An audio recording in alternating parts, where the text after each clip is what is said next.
Assalamualaikum warahmatullahi wabarakatuh. Selamat siang keluarga Indonesia, selamat siang opa, oma, dimanapun berada. Apa kabarnya pada hari ini? Semoga dalam keadaan sehat walafiat ya. Oke, khususnya bagi yang muslim, keluarga Indonesia. Jadi hari ini kurang lebih kita sudah 7 hari ya, sudah 7 minggu, sudah 1 minggu nih kita menjalankan ibadah puasa. Jadi atas nama tim Gereti.id kami mengucapkan semoga ibadah puasanya lancar ya sampai nanti di akhir bulan begitu. Dan juga kami secara khusus ingin menyapa anggota grup WhatsApp lansia di Gereti.id. Semoga selalu senang, selalu setia menyaksikan acara ini, dan senang sekali kita bisa berjumpa lagi ya Opa Mas sekalian ya. Oke, ini sebelum kita masuk pada pembahasan tema pada hari ini, kita akan lihat dulu seperti biasa, akan melihat info apa saja, berita-berita apa saja yang sudah tayang nih dalam 1 minggu terakhir di website www.gerati.id. Oke ya, di sini ada, jadi untuk keluarga Indonesia, bagi yang ingin mengikuti terus, mengupdate terus informasi tentang dunia lansia, bisa pantau terus di www.gerati.id. Oke, ini ada, nah terkait Ramadan ini ada artikel tentang manfaat dari kurma. Ya, jadi barangkali banyak nih dari kita nih, bagi umat muslim, mungkin setiap hari tersedia nih beberapa butir kurma di hidangan berbuka puasa. Ini tentu saja pilihan yang bagus karena banyak manfaatnya bagi kesehatan. Ini secara medis, silahkan dibaca artikelnya, rahasia gizi kurma. Kemudian juga ada ini cerita-cerita ringan ya, yang sedang viral ini, seorang remaja yang membeli bunga dari penjual nenek-nenek, tapi dia langsung ngasih bunganya ke si nenek-nenek itu. Bisa dilihat ya, nanti diklik. Oke, nah ini terakhir nih ada berita yang sangat penting barangkali untuk peserta BPJS Kesehatan. Ini ada, ada artikel, jadi rencananya pemerintah sedang menggodok kemungkinan menghapus, jadi kelas-kelas dalam BPJS tidak ada lagi, kelas 1, 2, 3 nggak ada, nanti mau diseragamkan, nanti gimana mekanismenya, termasuk nantinya akan diputuskan tarif iurannya itu berapa ya, tapi karena itu memang belum sampai ke sana besaran iurannya, tapi kita ikuti saja. Jadi semoga peserta BPJS kita semakin terbantu nih dengan layanan yang lebih baik, dengan fasilitas yang lebih baik ya. Oke, terakhir, nah ini yang akan menjadi tema kita pada siang hari ini, ada seputar spiritual, keagamaan lansia, dan wisata religi. Ini ada artikel wisata religi alternatif positif untuk lansia, karena wisata religi menurut penelitian itu banyak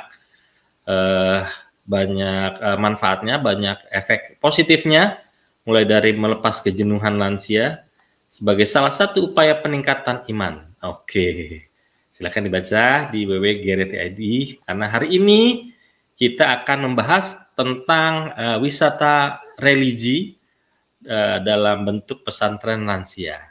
Bersama kita nanti sudah hadir pengasuh pengelola dari Pondok Pesantren Kasepuhan Raden Rahmat yang berada di Desa Gedong, Kecamatan Banyu Biru, Kabupaten Semarang. Jadi pesantren lansia ini kalau boleh dibilang barangkali menjadi pelopor ya, pionir gitu, pesantren untuk kalangan lansia. Kami sangat tertarik dengan profil Pondok Pesantren Raden Rahmat ini.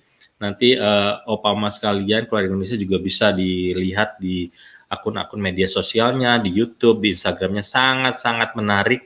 Dan untuk itulah kita akan menghadirkan pengasuh atau pengelola pondok pesantren ini untuk berbincang-bincang bagaimana sih ceritanya bisa membentuk sebuah pesantren untuk lansia. Dan tentu saja kita pengen tahu sih efeknya tuh seperti apa sebetulnya ketika seorang yang sudah sangat sepuh baru belajar mengaji barangkali ya, nanti hasilnya seperti apa, itu sangat menarik untuk kita bahas bersama narasumber kita. Oke, sebelum kita berkenalan dan berbincang dengan narasumber, kita saksikan dulu cuplikan video singkat berikut ini.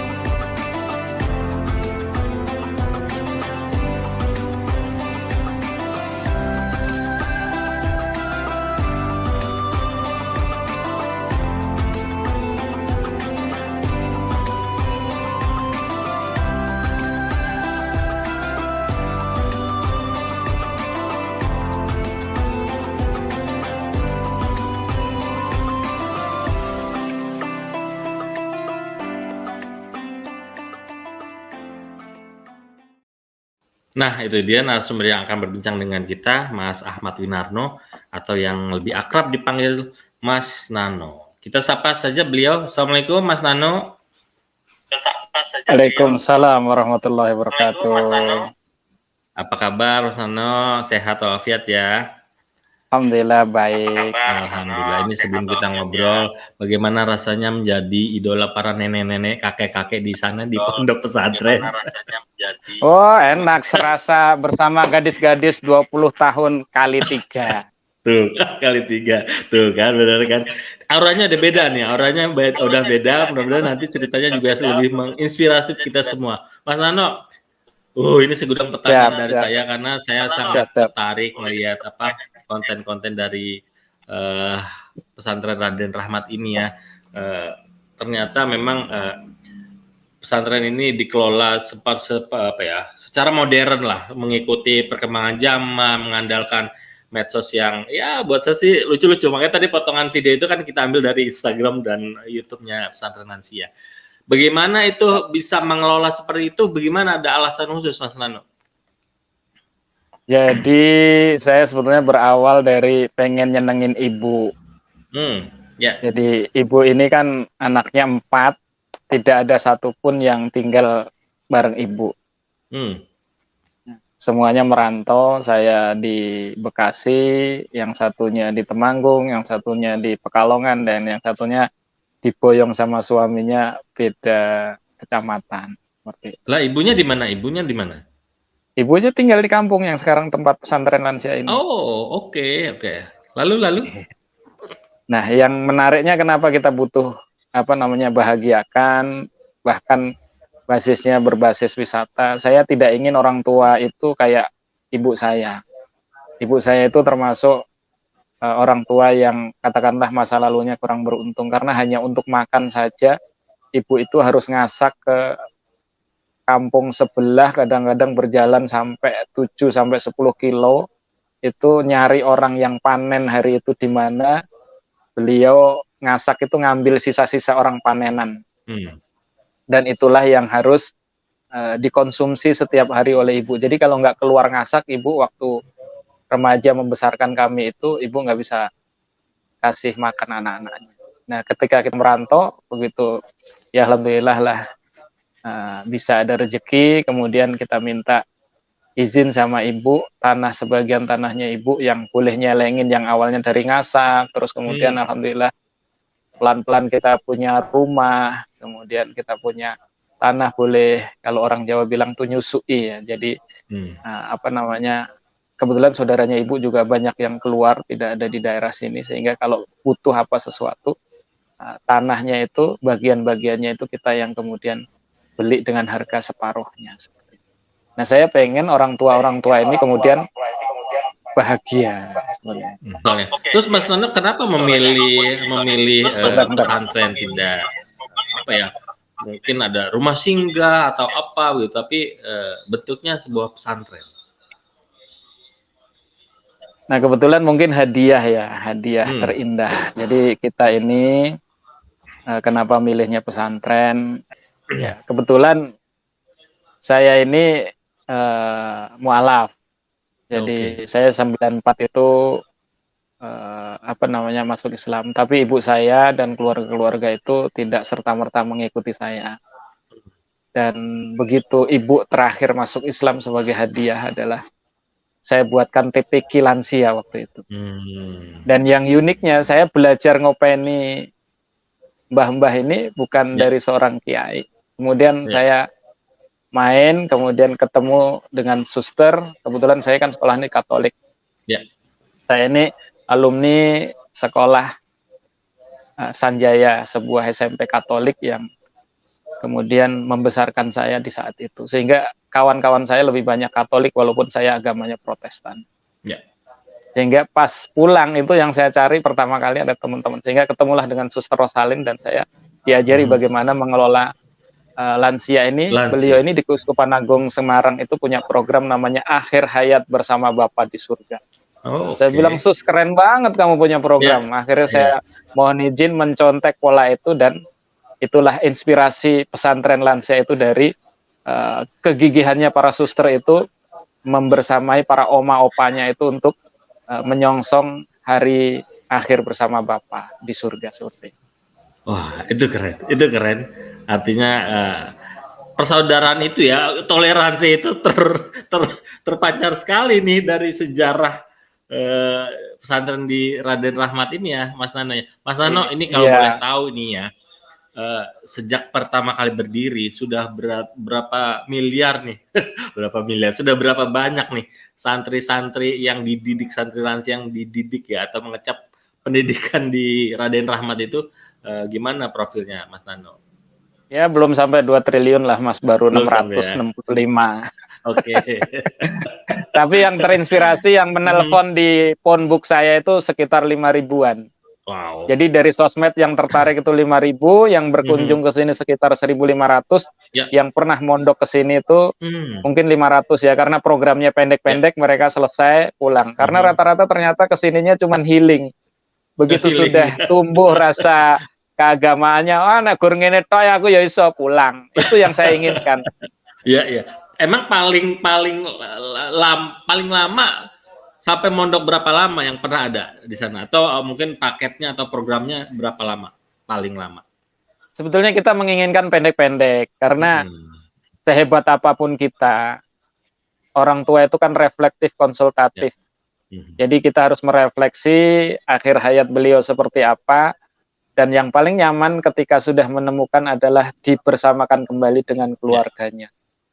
Itu yang kita pengenkan. Sehingga kita paling datang ke sini itu paling karena apa? Marahan sama anaknya, sama pasangannya. Setelah kita pulihkan lagi, ya kita ajak jalan-jalan aja. Pertanyaannya, Bapak, Ibu, Oma, Opa ini di dunia ini mau dengan suaminya, mau dengan anaknya, di dunia aja apa mau sesurga? Kalau mau ke surga, sesurga kembalilah kepada keluarga. Enggak perlu di sini. Ngeliatin saya asem, Bu, saya bilang. Oh, kirain beneran jadi idola, enggak juga di sana ya? Oh iya, idolanya gadis-gadis 20 tahun kali 3. Kali 3, oke. Mas Nano, pertanyaan saya lagi nih, saya udah pur banget tadi segudang pertanyaan. Sebetulnya berapa persen ya, katakanlah dari yang pernah ke sana gitu, yang nuntut ilmu lah begitu, yang memang secara pengetahuan agamanya memang masih katakan masih rendah, atau banyak nggak sih yang belum bisa ngaji atau bagaimana itu? Jadi gini, pengalaman ini bukan survei ya Mas, ini empiris, bukti empiris yang kita tangani ini. Kita biasa bikin paket-paket itu 10-12 orang lah, rata-rata 10. Dari 10 lansia yang kita temenin ini, karena kondisi yang tadi, sudah sesuatu lah di hatinya, ada sesuatu di hatinya. Sehingga mereka sudah, mohon maaf, dengan agamanya tidak peduli, dengan kehidupannya sudah tidak peduli. Sehingga hanya 2% saja yang kemudian datang ke sini itu betul-betul memiliki latar belakang agama yang baik, memiliki kehidupan kebiasaan yang baik. Sehingga 80%-nya itu betul-betul bahasanya kita bengkelin lagi lah gitu kan. Di sini itu bahasanya merekondisi ulang lansia. Sehingga merekondisi ulang. Jadi sekian ya, kadang-kadang yang rapuh secara kejiwaan, maka kita ada 3 ranah itu. Itu olah jiwanya itu kita kemudian betul-betul ya. Kemudian raganya, ada yang kemudian saya sering dapati itu stroke. Ternyata penyebab stroke itu bukan kenapa-kenapa, sakitnya di dada sini udah. Kalau ininya diberesin, hatinya diberesin, itu insya Allah selesai. Kemudian kita pulihkan lagi interaksi sosial dengan keluarganya, kita pulangkan. Sehingga kita mendapati 80% lansia yang datang ke sini itu perlu pendampingan yang intensif seperti itu. Oke, ya. Itu memang kata kunci buat kami, Mas Nano di Guaranteed ID, mendampingi kita orang yang lebih muda, anggota keluarga ya. Makanya dugaan saya ini memang banyak ya, atau sebuah keharusan. Jadi lansia yang mau ke Raden Rahmat memang harus ditemani oleh keluarganya, atau gimana tuh Mas? Atau ada yang diam-diam sendiri datang begitu? Si nenek, ada juga. Tapi kita ada kontrak berajar. Dia maupun datang sendiri maupun secara bersama-sama pasti kita kejar. Keluarganya ini ada di mana? Karena apa? ada perlu keterikatan hati. Mereka ini diciptakan tidak hanya boleh berkeluarga di dunia, tapi kita pengen menghantarkan beliau betul-betul berkeluarga sesurga di akhirat nanti. Sehingga apa? Ketika ada sesuatu yang putus, tugas kita adalah menyambungkan. Sesuatu yang tersumbat, tugas kita adalah mengalirkan. Sehingga sesuatu yang kemudian menjadi penghambat hari itu, bahasa kerannya di assessment lah. itu memang keren, itu memang keren. Nanti keren-kerennya selanjutnya segera didetailkan ya Mas Nano, karena Obama dan keluarga Indonesia, Mas Nano ini sudah menyiapkan juga materi khusus untuk acara kita pada siang hari ini. Jadi silakan menyimak, dan jangan lupa bagi yang ingin bertanya nanti di penghujung sesi ya, silakan tuliskan pertanyaannya melalui kolom komentar, baik yang menyaksikan melalui Facebook Geriatri Indonesia maupun di YouTube akun Geriatri TV. Oke, Mas Nano, tanpa panjang lebar lagi, saya persilakan untuk mendetailkan lagi tadi apa-apa yang belum, apa-apa udah menginspirasi saya nih, dan mudah-mudahan semua yang sedang menyaksikan pada hari ini ya. Monggo Mas Nano. Jangankan jenengan, oma opa aja terinspirasi. Ya. Jadi mohon izin para pendengar Geriatri TV ya. Ya, Geriatri ID ya. Ya, kita mengemas pesantren ini berbasis sesuatu tempat yang indah. Kita pengen pesantren ini eksotis, holistik, dan religius. Maka pesantren ini kita dirikan di lereng gunung kebetulan. Sehingga dikelilingi, di bawahnya ada rawa pening, kita dikelilingi lereng Merbabu, Gajah Mungkur, Telomoyo, Gunung Ungaran. Bahkan di atas gedung kita itu, Gunung Lawu itu juga kalau pagi-pagi kelihatan banget. Next, Mas. Mohon izin saya memperkenalkan diri, nama Winarno. Kemudian setelah Muslim saya ditambahkan Ahmad oleh orang yang mengislamkan saya di Masjid Agung Sunda Kelapa waktu itu. Pendidikan saya agak aneh, sebetulnya saya dulu sempat lulus UMPTN itu di IKIP Surabaya, yang sekarang UNESA itu. Tapi saya drop out karena harus mengurusi adik-adik yang ikut saya waktu itu, sehingga saya beberapa kali meneruskan, dan terakhir saya memperoleh gelar Sarjana Komunikasi Islam itu di STAI Al-Aqidah Jakarta. Terus Mas, sehingga saya kemudian pulang kampung, terus Mas, yang tadi pulang kampung, dan kemudian seperti yang prolog tadi saya sampaikan, Posyandu Lansia, tempat ibu saya dirawatin oleh tenaga kesehatan itu, kemudian saya jadikan starting point untuk kegiatan saya ini.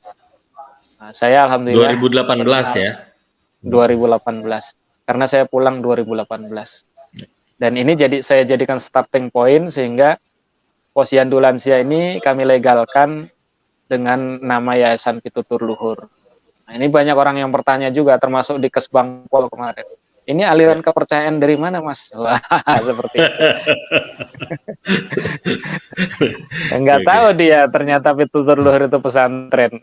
Pitutur Luhur itu adalah bahasa lokal, bahasa kearifan lokal. Kalau bahasa pesantrennya kaulan karima, jadi perkataan yang baik. Karena dengan orang tua itu harus dengan lemah lembut dan perkataan yang baik. Ya, di slide yang terlihat itu adalah tempat orang-orang duduk, itu adalah dulu kandang kambing yang milik ibu. Itu saya bongkar, saya jadikan gazebo itu. Disitulah pesantren pertama kali kita berawal. Dari situlah kita mendirikan pesantren pertama kali. Dan kemudian alhamdulillah ini berapa dulu pertama-tama sekali kumpul? Iya, santrinya. Ya. Ini kebetulan untuk Posyandu Lansia. Jadi yang berkumpul itu, yang banyak itu adalah campuran dari muslim, non muslim, sampai aliran kepercayaan pun ngumpul di situ. Itu karena kita sedang layanan kesehatan, kita tidak melihat latar belakang agama, latar belakang macam-macam, kita layani semua. Tapi yang ngaji pada waktu itu hanya 8 orang. 8 orang, yang 7 orang penduduk sekitar, yang satunya ibu saya, santri pertama kali 8 orang. Yes. Dari situlah kita berawal. Ya. Gitu. Kemudian lanjut ke berikutnya, ternyata ini di masih yang tadi Mas. Ternyata posyandu lansia itu didengar oleh dinas sosial, dinas kesehatan dan seterusnya, maka kemudian kita dinobatkan menjadi kampung ramah lansia pada tahun 2019. Kemudian berikutnya tahun 2021 kita dinobatkan sebagai kampung wisata dengan berbasis wisata religi. Ya. Seperti itu. Sehingga kita berangsur-angsur hari ini, ya. Saya sempat lihat ada video Bu Mensos, Bu Risma juga sudah berkunjung ya, Mas Nana ya. Kenapa? Kalau nggak salah ada video kunjungan dari Bu Mensos, Bu Risma ya. Tapi nggak nyampe di kita waktu itu, stafnya saja yang naik, terlalu naik. Karena posisinya di atas ya. Ya, kita 800 mdpl. Wah, oke. Ya, monggo lanjut. Sehingga kita kemudian memperbaiki terus sarana prasarana ini sesuai dengan keinginan publik kita, ya nggak menyangka juga ya, akhirnya dari sebuah kandang kambing gitu kan, itu kemudian sekarang alhamdulillah kita sudah berangsur-angsur memperbaiki diri. Next Mas. Ya. Nah ini alhamdulillah lembaga kita insya Allah secara legal di bawah binaan Kemensos dan kita sudah diakreditasi A. Terakhir dari kepramukaan kita ini mendapatkan nomor gugus depan untuk pramuka wereda. Jadi kita nanti jangan kaget, ini setahun lagi seragam di kita itu mirip purnawirawan. Seperti itu. Oke. Bukan veteran. Next, ya, Mas. Bukan mirip seragam veteran ya. Iya mirip. Sehingga kita pengen menjadikan lembaga ini sebagai pusat kegiatan kemanusiaan, pendidikan, kebugaran, dan kemudian sosial kemasyarakatan berbasis nilai-nilai Islam Ahlussunnah wal Jamaah. Dan yang terpenting adalah kita menghantarkan manusia atau insan-insan yang ada di sini itu husnul khotimah seperti itu. Next Mas. Nah pertanyaannya, ngapain sih kita milih lansia? Nah itu pertanyaan itu termasuk dari ibu saya. Kamu itu merantau sudah lama, pulang-pulang kok yang diurusin orang-orang begini, gimana ceritanya? Karena waktu itu yang saya urusin itu tidak lebih sehat dari ibu saya yang sakit waktu itu.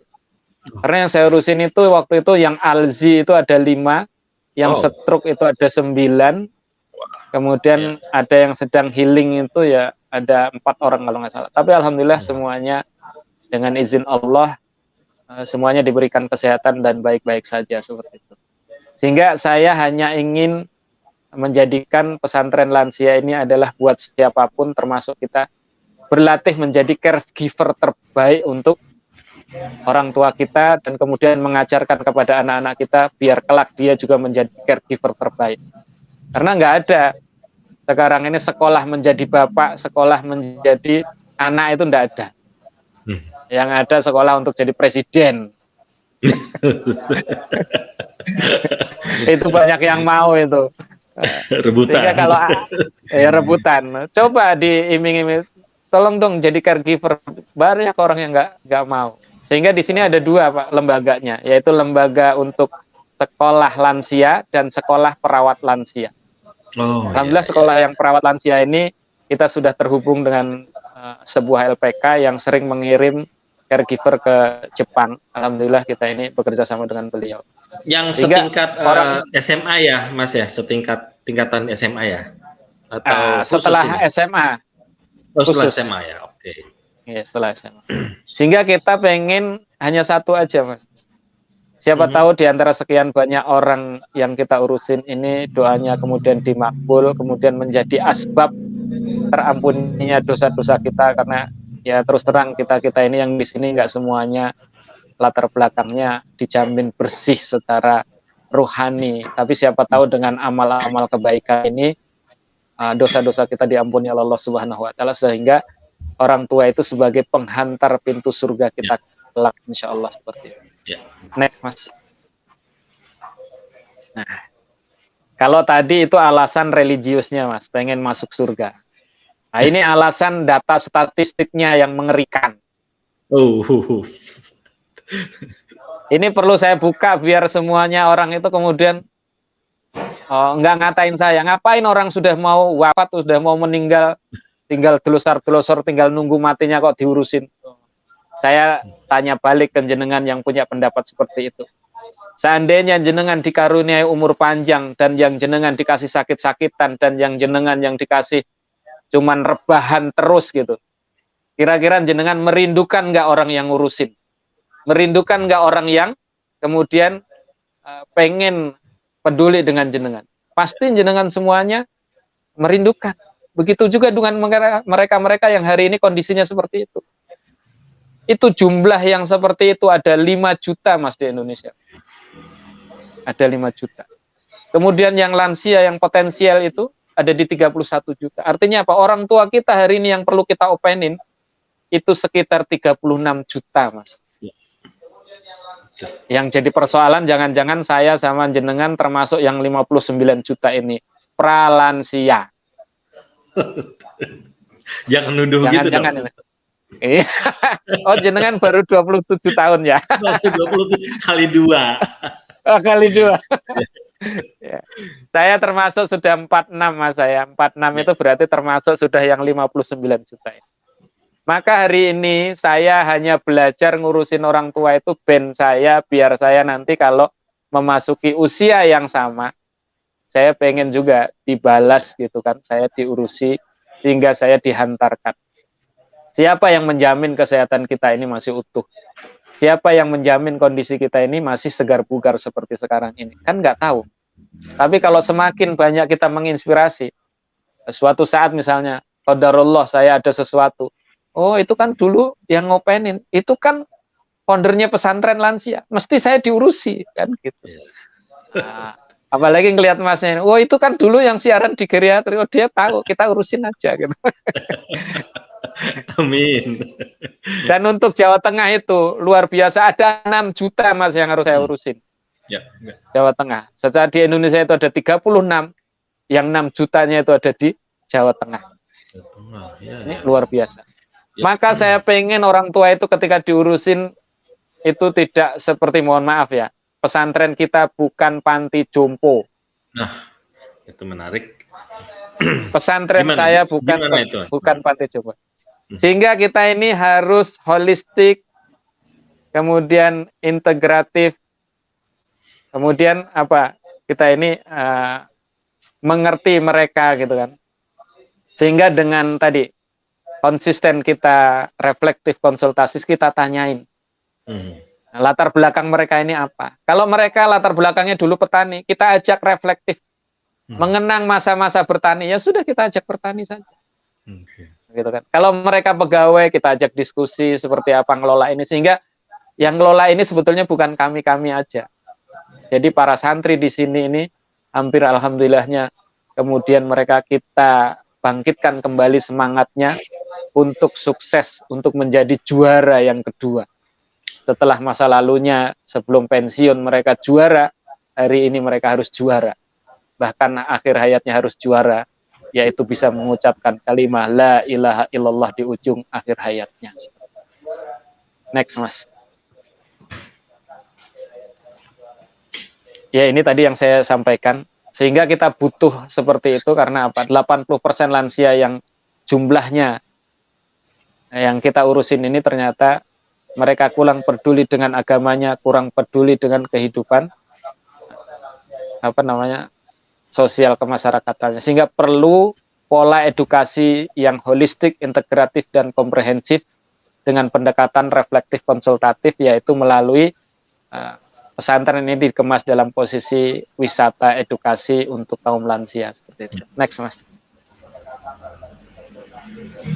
Nah ini mungkin sudut pandang yang berbeda kami dengan pengelola-pengelola yang lain. Saya berharap pada teman-teman yang hari ini menamakan dirinya panti jompo itu segera mengubah cara berpikir kita. Karena kalau kita hanya berpendapat seperti yang lama, lansia itu seseorang yang harus dibelas kasihani, maka itu akan serasa menjadi beban buat kita.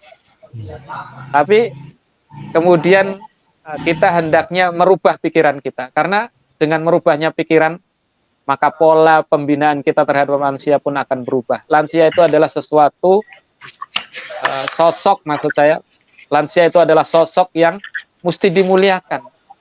Maka dia harus preventif, kemudian harus dimuliakan. Sehingga penanganan kita ini menumbuhkan, bukan hanya dibelas kasihani.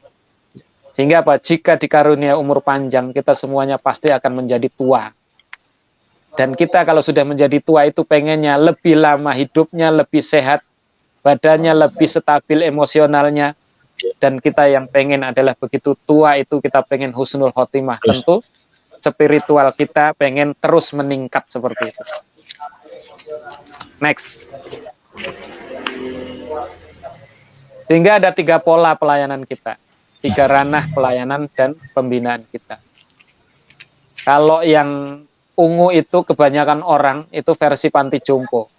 Ya sudah dibiarin aja karena sudah sepuh, ya tinggal dirawatin, disuapin, ditungguin. Tapi kita pengen seperti doanya Sayyidina Ali. Ya Allah, panjangkanlah umur saya sehingga sosial kemasyarakatan saya bagus, sehingga amal ibadah saya bagus, sehingga ketakwaan kita bagus. Sehingga kita pengen lansia itu tidak cepat wafat tapi panjang umur. Di luar negeri ini treatment ini sudah dipakai, tapi dengan berwira swasta, dengan memperkerjakan lansia di ranahnya, sehingga umur-umur lansia di luar negeri itu 120 tahun, ada yang mungkin lebih dari itu, dan mereka masih beraktivitas. Kita pengen lansia kita ini panjang umurnya, dengan masyarakat interaksinya baik, ibadahnya juga baik.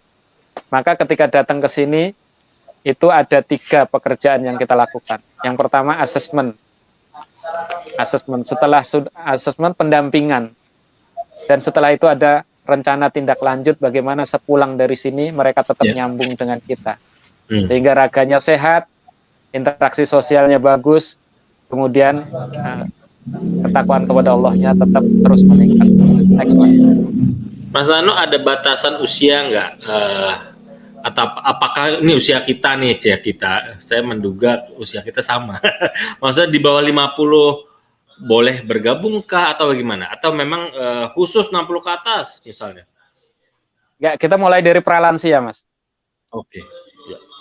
Kira dari pralansia 45 tahun sampai dengan batas yang tidak ditentukan selagi ada 3 kriteria, yaitu selagi masih mandiri, masih berkemampuan, masih berkemauan, itu masih kita urusin. Ya. Sehingga inilah kita membuat kurikulum. Jadi kita juga ada kurikulumnya, Mas. Kita dalam mensusun ini pakai standar kurikulum nasional, yaitu yang kita contek adalah kurikulum PAUD. Karena kalau kita menemani anak-anak itu kan anak-anak dalam masa tumbuh kuat. Tapi kalau menemani orang tua itu dari orang yang tadinya masanya kuat, itu menuju ke masa agak melemah. Sehingga kita hampir ranahnya itu hampir sama.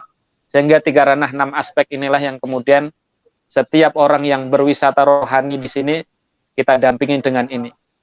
Bukan dijampe-jampe, Mas, ke sini terus sembuh. Oh, kaki saya gempor nih, tolong disebul. Enggak. Kita justru pakai treatment yang ilmiah seperti itu. Saya kalau nggak ilmiah mesti nggak diundang ke sini karena saya bukan dukun saya. Oke, Mas. Next. Sehingga kita ada 4 paket, Mas. Yang pertama adalah paket Tombo Ati. Karena kita tahu dari 80% yang kita assessment itu rata-rata dia sakitnya di dada sini. Nah, seperti lagu itu, Mas, sakitnya tuh di sini ya, gitu kira-kira begitulah. Sehingga kita perlu obati hatinya. Setelah kita obati hatinya dengan apa? Seperti lagunya. Kita sholatnya kita perbaiki, baca Qur'annya kita perbaiki, zikirnya kita banyakin, diajak treatment puasa, dan mereka kita dawamkan, kita biasakan wasbir nafsaka ma'alladzina yaquna rabbahum bil ghadasi wal asi. bersabar dengan orang-orang yang soleh yang menyeru ke jalannya Allah. Nah, setelah itu ada pintu hidayah. Ada pintu hidayah, kemudian kita perkuat dengan kesungguhan namanya mujahadah. Terakhir paket khususnya kita adalah paket insya Allah husnul khotimah ini sampai akhir hayat. Bahkan kita kelak insya Allah punya pemakaman sendiri. Oh, ya. Kalau hari ini saya dengan jenengan paling mikirnya adalah permakanan. Nah, besok mau makan apa? Nah, tapi kalau orang sudah sepuh itu, besok aku harap dikubur di gitu. Mau dikubur di mana? Ini bedanya kita. Next, Mas. Next. Oke. Ya, sebagai penutup, kenapa sih kok pesantrennya dikemas wisata? Ini nih yang menjadi asbab. Saya ini alhamdulillah dikelilingi tempat wisata yang sangat banyak. Jadi saya tidak perlu membuat kawasan wisata. Gubernur Jawa Tengah, Bupati Semarang sudah membuatkan fasilitas tempat wisata yang sangat banyak. Sehingga saya hanya melengkapi kerja-kerja Pak Bupati, kerja-kerja Pak Gubernur dengan pelayanan orang tua itu diajak happy saja. Ngaji tapi di sawah, ngaji tapi di kebun, ngaji tapi di lereng-lereng gunung, ngaji dibawa ke Rawapening, ngaji dibawa ke tempat-tempat wisata. Sehingga kita sambil memperkenalkan, insya Allah tempat wisatanya jadi barokah. Jadi tempat wisata itu juga harus barokah, Mas. Tidak untuk mojo aja, gitu kan. Tapi untuk menghantarkan orang ke surga juga bisa seperti itu. Nah, kira-kira seperti itu sih, Mas. Nah, kurang lebihnya. Terima kasih. Kalau ada hal-hal yang mungkin ada yang perlu diperdalam, monggo. Ya. Terima kasih Mas Nano, menyenangkan mendengar sebagian ceritanya. Baru sebagian itu. Saya yakin betul kalau udah di sana ceritanya jauh lebih bikin adrenalin mungkin terpacu. Loh, emang diajak lari-lari ya lansianya. Tapi kita dapat gambaran Mas Nano, mudah-mudahan apa yang tadi diceritakan Mas Nano juga pastinya memberikan inspirasi ya buat kita semua. Ini sebelum kita ngobrol-ngobrol nih Mas Nano, ini ada pertanyaan dari anggota WhatsApp grup kita nih, Pak Antonius Suprapto, ini di Semarang nih, seingat saya di Semarang. Tadi mau disebutkan Mas Nano bahwa di Keuskupan Agung Semarang ada kegiatan olah jiwa raga lansia. Di mana alamatnya ya? Mungkin Mas Nano bisa menginformasikan kepada Pak Antonius. Dengan suster siapa tadi tuh? Aduh, saya lupa. Suster Rosalin itu kebetulan sekarang pindah ke Surabaya. Beliau melayani di Wonogiri, daerah pedalaman.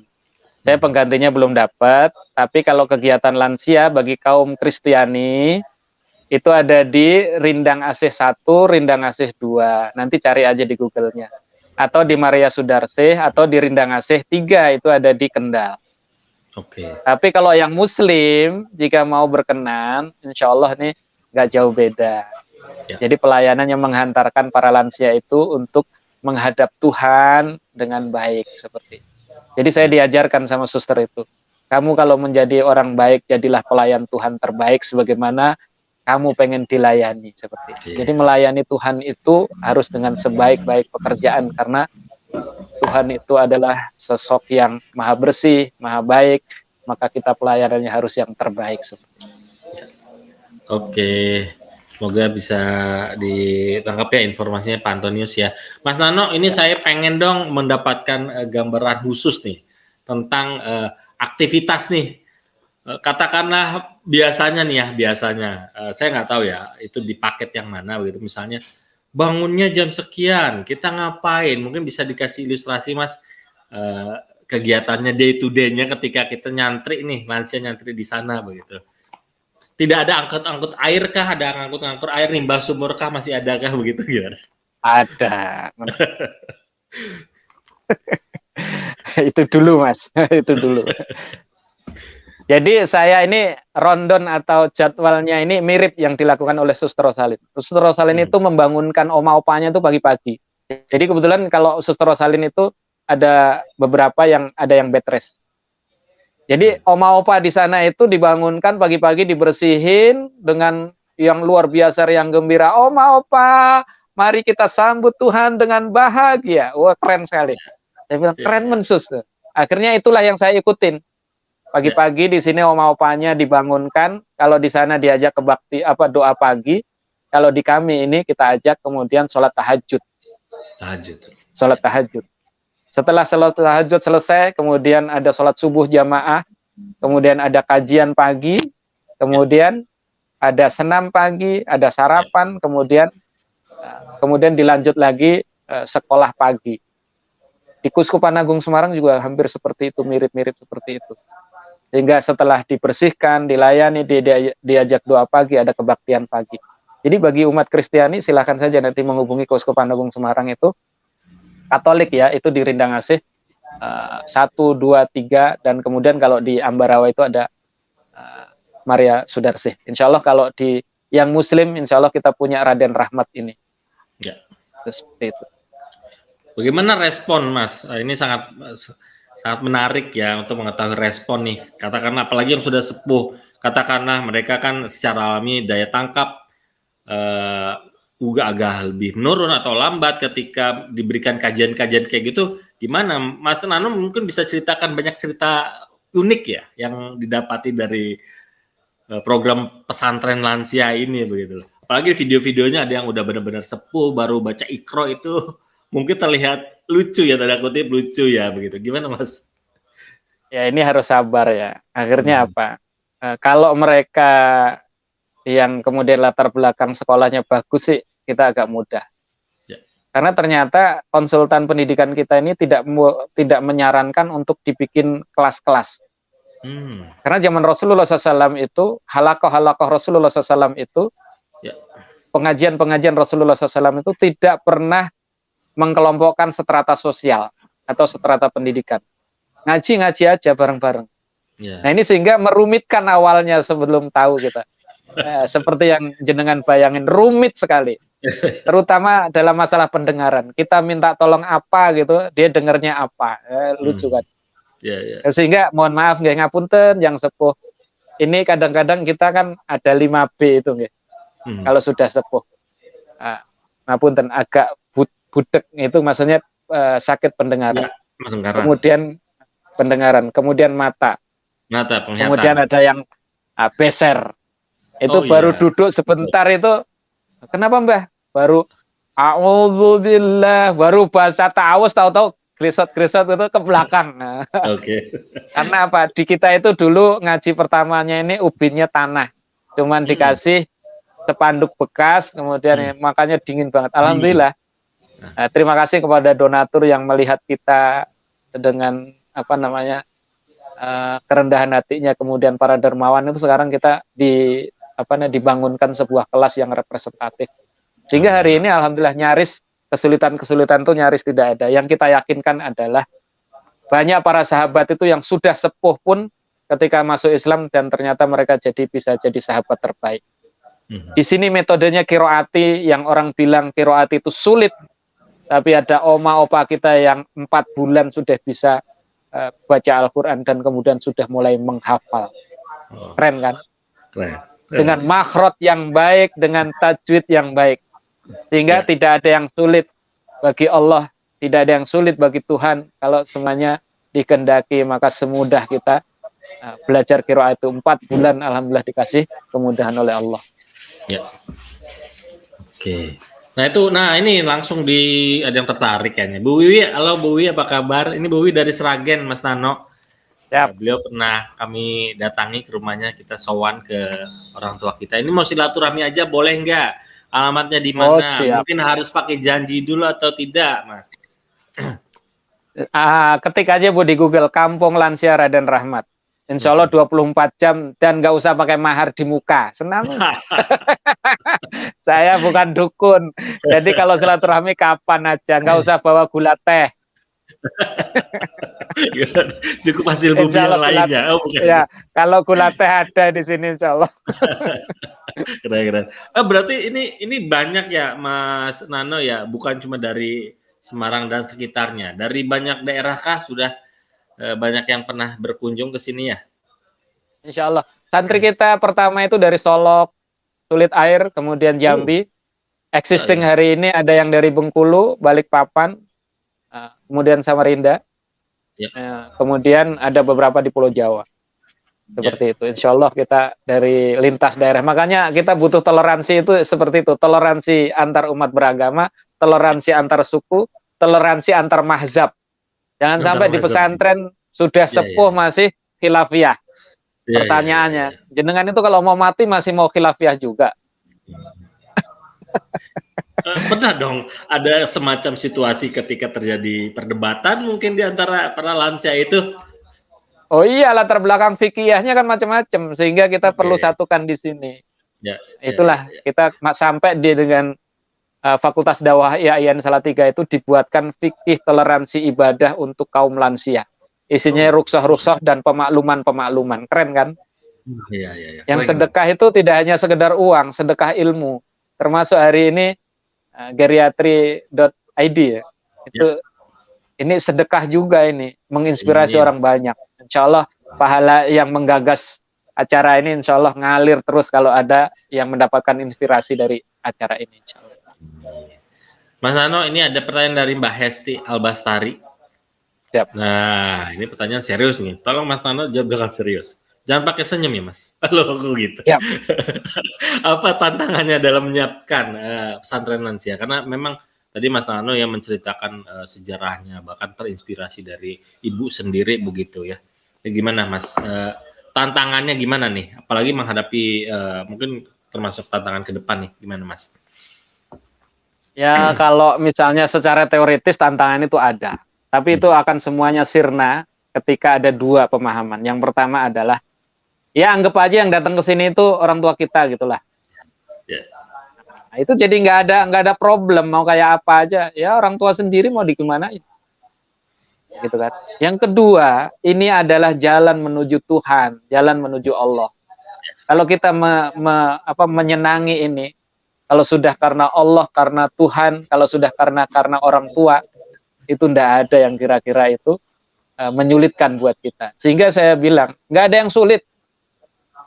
Walaupun prakteknya ya, saya mengawali ini dari pekerjaan baik ini adalah dari merubah kandang kambingnya ibu.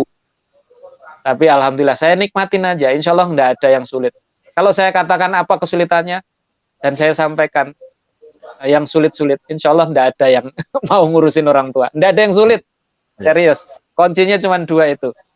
Jadikan orang tua itu, cara ngurusinnya sebagaimana kita ngurusin orang tua kita, dan jadikan amal kebaikan untuk ngurusin orang tua sebagai jalan menuju Tuhan. Udah selesai. Terima kasih Mas Nano, diingetin terus ini buat kita semua nih. Memang begitulah seharusnya ya. Mas Nano, ini pertanyaan dari saya nih. Apa kira-kira setelah ini berdasarkan pengalaman begitu ya? Apa feedback yang pihak Raden Rahmat, Mas Nano temukan, dapatkan dari para lulusan santri dari Raden Rahmat ini seperti apa? Apakah masih terjalin tadi WA lah, paling tidak sering WA, bikin grup WhatsApp, grup perangkatan atau gimana itu? Ya, yang saya rasakan itu adalah doa-doa dan kontribusi beliau. Yeah. Karena doa ini adalah segala-galanya bagi kita. Sehingga tadi kita bisa jadi seperti ini dari tempat kandang kambing gitu kan sampai seperti ini, itu adalah berkat keikhlasan dan doa-doa orang tua kita. Yeah. Sehingga apa, saya meyakini kalau ini kemudian diimplementasikan kepada para pemirsa semuanya, sesulit apapun hidup penjenengan semuanya, ketika kembali kepada orang tua, kembali kepada Allah, selesai itu urusan. Sehingga itulah feedback kita dapat kemudahan-kemudahan itu karena doa-doa orang tua kita, ketulusan mereka, kemudian kegembiraan mereka, senyum mereka, itu adalah menjadi senyum kita semuanya. Doa-doa mereka yang menjadi memudahkan kita semuanya. Kita ini tidak ada apa-apanya, Mas. Karena apa? Kita yang mengelola ini masih muda-muda. Mengelola orang, membersamai orang yang kita pun belum mengalami seperti beliau-beliau ini. Ya. Kalau kita mengandalkan keilmuan kita, kalau kita mengandalkan skill kita, mengandalkan harta benda kita, nggak ada apa-apanya. Karena mereka ini melalui peristiwa-peristiwa yang kita sendiri belum pernah menjalaninya. Sehingga apa? Tadi feedback yang saya dapatkan adalah kemudahan dari doa-doa dan kemudahan dari Allah Subhanahu wa taala. Amin, amin. Iya. Mas Nano, ini ada pertanyaan lagi tentang, nah ini kalau saya tertarik, ini ada saya bacakan dari WhatsApp ya, dari WhatsApp grup ini. Ini dari Ibu Hodijah ini, Ibu Hodijah. Ini saya tertarik kalau saya membawa orang tua saya ke sana, itu saya nanti di mana ya? Kalau anaknya biasanya ada semacam tempat juga, ataukah orang tuanya ditinggal begitu atau gimana tuh, Mas Nano? Jadi nanti lebih baik kontak dulu ke admin kita 0812 99 68 619. Kemudian nanti kita asesmen dulu secara online. Khawatir nanti sudah sampai sini ada sesuatu yang belum dipersiapkan. Jadi kita ada standar untuk ada SOP-nya. Ya. Dan lagi-lagi SOP ini saya dapatkan di Keuskupan Agung Semarang. Keuskupan Agung Semarang itu sangat rapi, sehingga orang-orang di jalanan itu pun diambil kemudian ditempatkan di Rindang Asih 1. Kemudian di Rindang Asih 2. Kemudian kalau sudah diajak berdiskusi tentang agama, pindah ke Rindang Asih 2 dan seterusnya seperti itu. Saya juga melakukan hal yang sama. Sehingga kita ada asesmen dulu, kalau bisa kita online dulu, tektokan gitu, nanti baru sampai sini itu tidak ada sesuatu yang, mohon maaf, tidak ada dusta di antara kita. Oke. Nah, biar nggak dusta, ini Bu Win nanya lagi, kenapa namanya Raden Rahmat nih? Jadi kepo juga nih. Siap. Ya. Siapakah beliau atau Raden Jadi Rahmat? Yang pertama saya terangkan pitutur luhur. Ya, saya ini dibesarkan di Jawa Barat. Ya. Iya. Saya kalau saya bikin pesantren namanya kira-kira Darul Hijrah gitu. Iki opo ya, karo orang sini. Maka yang saya lakukan adalah kearifan lokal. Saya nama yayasannya sudah dapat, kemudian pesantren. Ada hal yang menarik tentang Raden Rahmat ini. Raden Rahmat ini adalah Sunan Ampel. Ya. Itu pada tahun 1451 beliau itu bikin lembaga pesantren pertama kali di Indonesia, di Nusantara waktu itu. Yang lebih kerennya lagi adalah Raden Rahmat ini adalah ternyata coach para pembesar-pembesar waktu itu. Coach para bangsawan. Sehingga saya, ternyata yang datang ke sini itu juga banyak bangsawan. Dari mana? MPP, masa persiapan pensiun, sesudah pensiun ke sini. Nah, saya ngelihat, ini cocok ini nama Raden Rahmat ini. Satu adalah pendiri pesantren pertama kali, sehingga saya juga menjadi pionir pesantren lansia pertama kali, walaupun sudah ada pesantren lansia sebelumnya, tapi dengan pola dan gaya yang baru, saya pengen menjadi seperti itu. Dan yang kedua, saya pengen menjadi pendamping bagi para bangsawan yang sudah pensiun, karena mereka itu rata-rata yang kesini adalah para mantan pejabat, pengusaha-pengusaha yang sudah pengen, ya istilahnya urusan dunianya sudah selesai lah. Saya pengen menemani mereka dalam hal urusan akhirat seperti itu. Oke, sudah terjawab misteri itu. Misteri. Oke. Dari Gunung Merapi. Gunung Lawu. Mas Nano, ini tak terasa sudah 1 jam kita ngobrol-ngobrol. Terima kasih banyak atas apa yang disampaikan Mas Nano, apa yang diceritakan, apa yang sudah dimotivasikan nih kepada kita semua nih.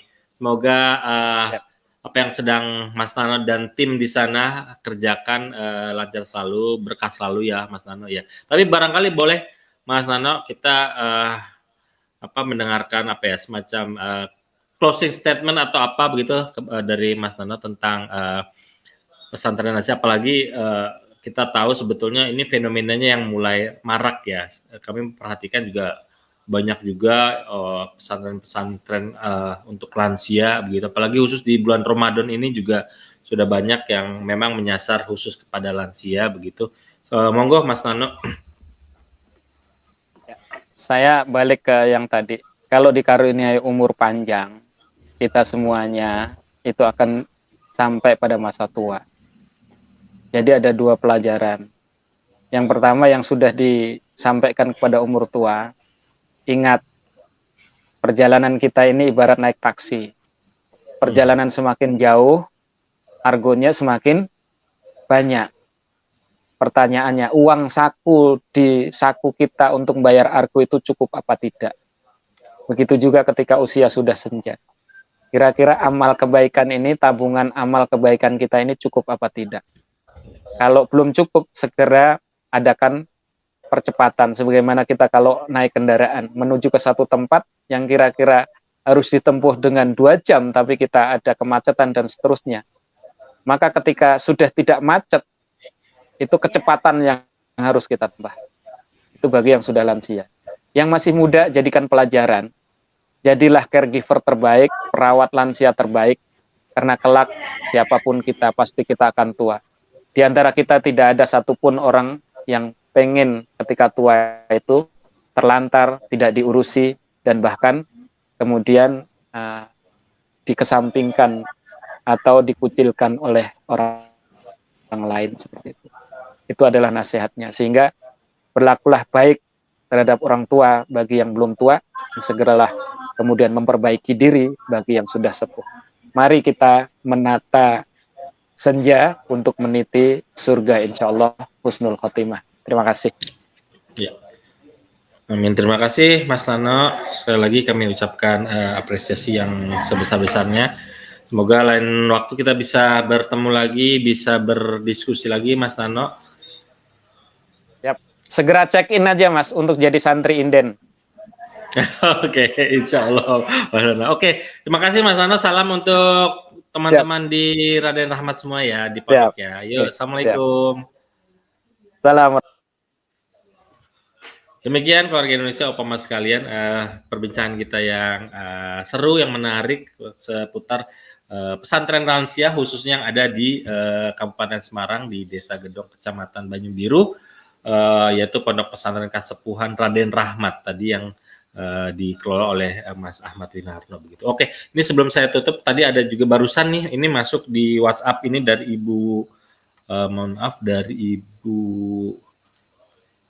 Ibu Tri di Tegal menanyakan ini bagaimana cara mengikuti program pesantrennya, bagaimana caranya.